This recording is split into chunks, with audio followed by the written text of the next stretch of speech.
Olá pessoal, como vocês estão? Eu espero que vocês estejam bem, que a família de vocês também estejam bem. E espero sinceramente que vocês estejam se protegendo, se cuidando, ficando em casa, tendo os cuidados necessários que nós estamos precisando ter nesse momento, para que todos juntos, fazendo a sua parte, possamos vencer essa batalha e voltar o quanto antes para a nossa vida normal, para a sala de aula, para o contato com o outro, para nos aproximar novamente e para a gente vencer esse distanciamento, né? Que esse distanciamento sirva para a gente refletir, pensar mais no próximo, pensar mais em você também, você se olhar, refletir sobre sua vida, suas atitudes e ser um momento de crescimento, não um momento de tristeza, de lamentação, mas que a gente tenha fé, que a gente acredite que tudo isso vai passar. Eu acredito que tudo isso vai passar e que logo, logo nós estaremos juntos. Mas, enquanto isso não acontece, nós vamos dar início ao o ensino remoto emergencial, né, que é essa aula, esse acompanhamento à distância. E nós vamos assistir vocês, nós vamos orientá-los, nós vamos dar as nossas aulas e estarmos juntos aqui de uma forma diferente, mas que seja uma forma que a gente aprenda, que cada um se comprometa e aprenda a se reinventar, até na maneira de estudar, se comprometer, fazer a sua parte, certo? Estamos todos vivendo uma realidade difícil e que nós precisamos nos reinventar. Então, eu, como professora, precisei me reinventar, assim como pessoa, preciso me reinventar a cada dia, mas mais do que nunca, nesses últimos dias, nós estamos precisando nos reinventar e aprender coisas novas. E esse se reinventar e aprender coisas novas implica em ter mais compromisso, em estudar também, em estar com o celular, mas estar com o celular para estudar e não para se entreter. Então, é necessário que nós, professores, façamos a nossa parte, mas também, assim como é necessário que vocês, alunos, façam a parte de vocês. Do mesmo jeito com o problema que nós estamos vivendo. Se cada pessoa fizer a sua parte, se cada um colaborar, não saindo de casa somente se for necessário, né? Lavando as mãos, tendo todo o cuidado que a gente sabe que são coisas tão simples. Se cada um fizesse a sua parte, nós sabíamos que essa pandemia talvez até já tivesse passado, não sei. Mas quanto mais nos protegermos, quanto mais nos resguardarmos, nós sabemos que vai passar. Então, o que que a gente precisa? A gente precisa colaborar um com o outro. É tempo agora de olhar para o outro, de refletir, de pensar, de se colocar no lugar do outro, de ter empatia. Empatia é a capacidade de se colocar no lugar do outro e pensar em alguém que perdeu uma pessoa que ama muito.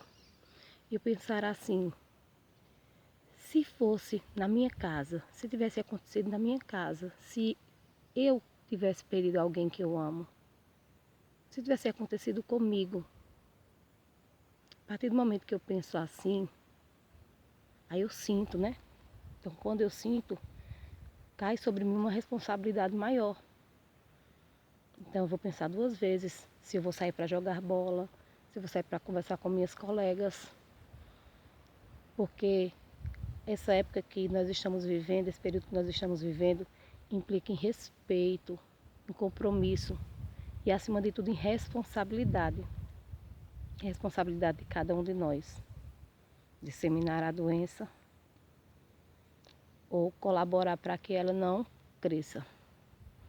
Então, assim, eu quero estar com vocês o quanto antes.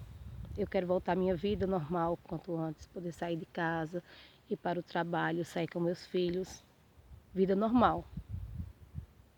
Tenho certeza que vocês também querem.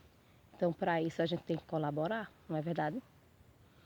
Então, eu não poderia deixar de iniciar a nossa aula sem antes falar com vocês sobre isso, sobre esse cuidado que a gente deve ter, sobre essa responsabilidade que a gente deve ter, que é a responsabilidade de cada um de nós. E é uma responsabilidade tão, tão simples, tão pequena, é uma parte que realmente nós podemos fazer quando a gente pensa em toda a doação, em toda a dedicação que os médicos, cientistas, estudiosos estão travando, estão trabalhando para vencer esse inimigo invisível. E nós? O que é que nós estamos fazendo? Qual a nossa colaboração? O que pedem para nós não é algo extraordinário, é algo tão simples, é algo que todos nós podemos fazer. Então façamos, para que a gente possa voltar o quanto antes, para que nossas aulas possam voltar o quanto antes, para que a gente possa estar junto novamente. Mas, enquanto esse junto novamente não acontece, nós vamos voltar às nossas aulas, nós vamos dar início à aula no ensino remoto emergencial, que o professor vai dar essa aula à distância. Nós vamos nos encontrar, nós vamos compartilhar conhecimentos e nós vamos ter um elo de compromisso.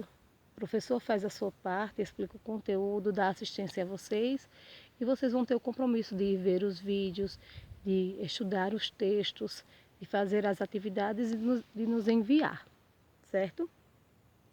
Eu gostaria demais que estivéssemos juntos, mas enquanto isso não acontece, não vamos deixar a educação parar. A educação não pode parar, não é verdade?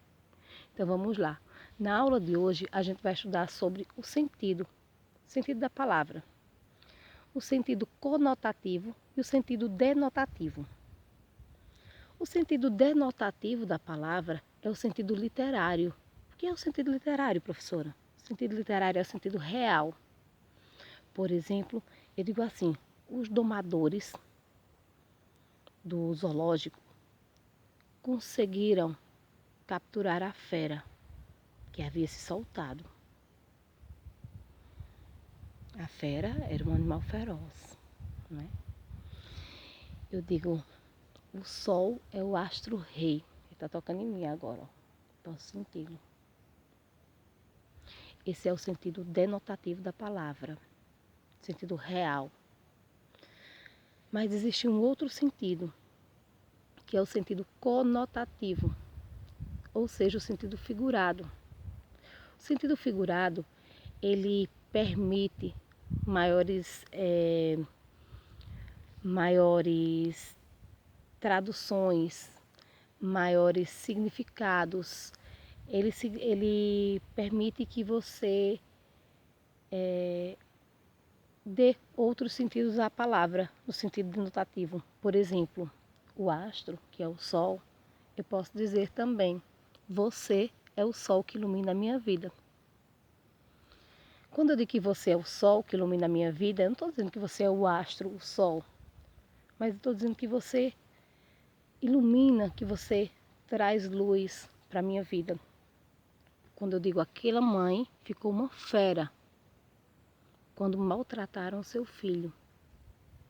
Eu não quero dizer que a mãe virou aquele animal feroz, mas eu estou dizendo que a mãe ficou como? Ela ficou uma fera, ela ficou brava.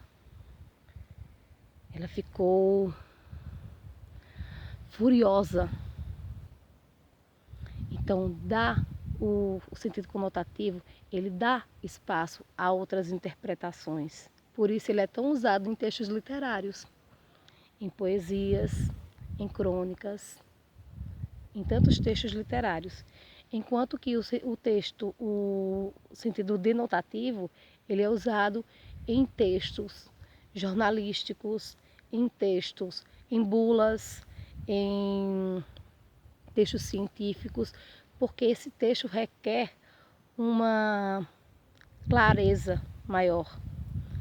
Ele é mais específico, ele não permite outras traduções, ele precisa ser claro, ele precisa ser objetivo. Então, em um texto claro, em um texto objetivo, nós usamos o sentido denotativo. Já o sentido conotativo é quando eu tenho espaço para fazer outras interpretações da palavra. Espero que vocês tenham entendido. Eu vou colocar outros exemplos na nossa aula para vocês, tá legal? E depois a gente se reencontra. Tchau, Deus abençoe.